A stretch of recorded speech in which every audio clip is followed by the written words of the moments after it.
Pernah kepikiran nggak sih kalau tanah yang kelihatannya padat banget kita injak ini sebenarnya terus bergerak? Peta dunia yang kita kenal itu ternyata cuma satu frame aja dari film yang durasinya wah panjang banget.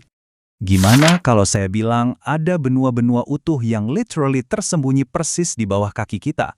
Mungkin kedengarannya kayak cerita fiksi ilmiah ya, tapi sains beneran nunjukin adanya dunia yang hilang yang terkubur tepat di bawah permukaan bumi.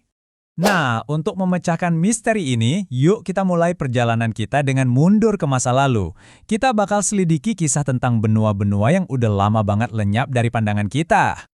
Oke, kenalan dulu nih sama Adria Raya. Ini adalah sebuah benua seukuran Greenland yang lenyap antara 100 sampai 120 juta tahun yang lalu. Pertanyaannya kan, gimana caranya daratan segede itu bisa hilang begitu saja? Jawabannya ada di sebuah proses geologis yang namanya subduksi. Coba deh bayangin, seekor ular lagi meluncur di bawah batu. Ularnya kan jadi nggak kelihatan, tapi jejaknya mungkin masih ada. Nah, kira-kira itulah yang terjadi sama Adria Raya. Lempeng tektoniknya nyelip ke bawah lempeng lain, terus ya udah lenyap dari permukaan. Perjalanan Adria Raya ini benar-benar luar biasa loh. Jadi pertama, dia itu lepas dari super benua raksasa namanya Gondwana. Terus dia bergerak ke utara sampai akhirnya nabrak daratan Eropa. Tapi tabrakan itu nggak bikin dia berhenti, malah sebaliknya, Adria Raya justru menukik tajam ke dalam mantel bumi dan sekarang terkubur jauh di bawah Eropa Selatan. Tapi nggak semua bagian Adria Raya itu hilang. Profesor Due van Hensbergen ngejelasinnya pakai analogi yang cerdas banget. Bayangin kamu masukin tangan ke lengan baju yang agak sempit. Pasti kainnya jadi kelipat dan mengerut kan? Nah, persis itulah yang terjadi sama lapisan paling atas Adria Raya. Lipatan-lipatan batuan raksasa inilah yang sekarang kita kenal sebagai pegunungan Alpen. Kekuatan super dahsyat yang menenggelamkan Adria Raya ini ternyata nggak berhenti di masa lalu aja. Justru saat ini, kekuatan yang sama persis sedang bekerja di depan mata kita. Dan kali ini tugasnya adalah merobek sebuah benua jadi dua. Selamat datang di Segitiga Afar. Ini adalah sebuah wilayah yang mencakup Ethiopia, Eritrea, dan Djibouti. Anggap aja tempat ini laboratorium alam raksasa, tempat kita bisa nonton langsung proses lahirnya sebuah samudra baru. Biar ngerti, kita perlu tahu sedikit soal lempeng tektonik. Bayangin aja planet kita ini kayak pie apple, nah cangkang luarnya, atau litosfer, itu ibarat kulit pie yang udah retak jadi beberapa potongan besar.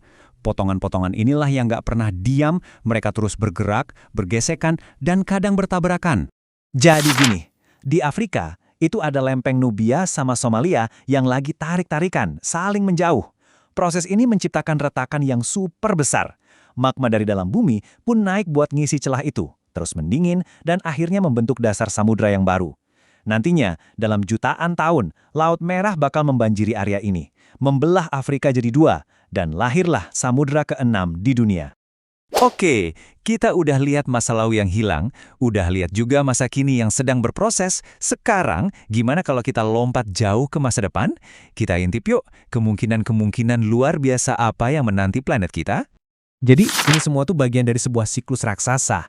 Sama seperti benua-benua purba yang dulu terpecah, pergerakan lempeng yang terjadi sekarang ini justru lagi mengarahkan semua daratan di planet kita untuk bersatu kembali suatu saat nanti. Para ilmuwan udah punya 4 skenario utama nih buat super benua berikutnya. Ada Novo Pangea, di mana Amerika menabrak Eurasia. Ada juga Pangea Ultima yang membentuk cincin daratan yang bisa bikin iklim jadi super ekstrim. Bisa jadi Aurika yang melahirkan samudra baru di tengahnya.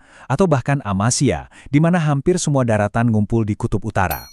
Yang jelas, peta dunia masa depan bakal jauh beda banget dari yang kita kenal sekarang.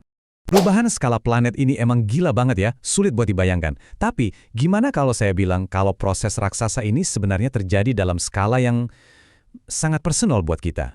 Rata-rata, benua-benua ini bergerak dengan kecepatan sekitar 3 cm per tahun. Mungkin kedengarannya pelan banget ya. Tapi, apa sih artinya angka ini? 3 cm per tahun. Ternyata kecepatan itu sama persis dengan kecepatan tumbuhnya kuku jari kita. Keren kan? Kekuatan dahsyat yang mampu membentuk ulang seluruh planet kita ternyata terjadi dengan ritme yang sama persis dengan tubuh kita sendiri. Jadi, ini nih yang perlu kita ingat. Dunia yang kita kenal, ini nggak statis. Pemandangan di luar jendela, bahkan benua tempat kita tinggal, semuanya itu cuma sebuah susunan yang sifatnya sementara dalam cerita super panjang sebuah planet yang nggak pernah berhenti bergerak.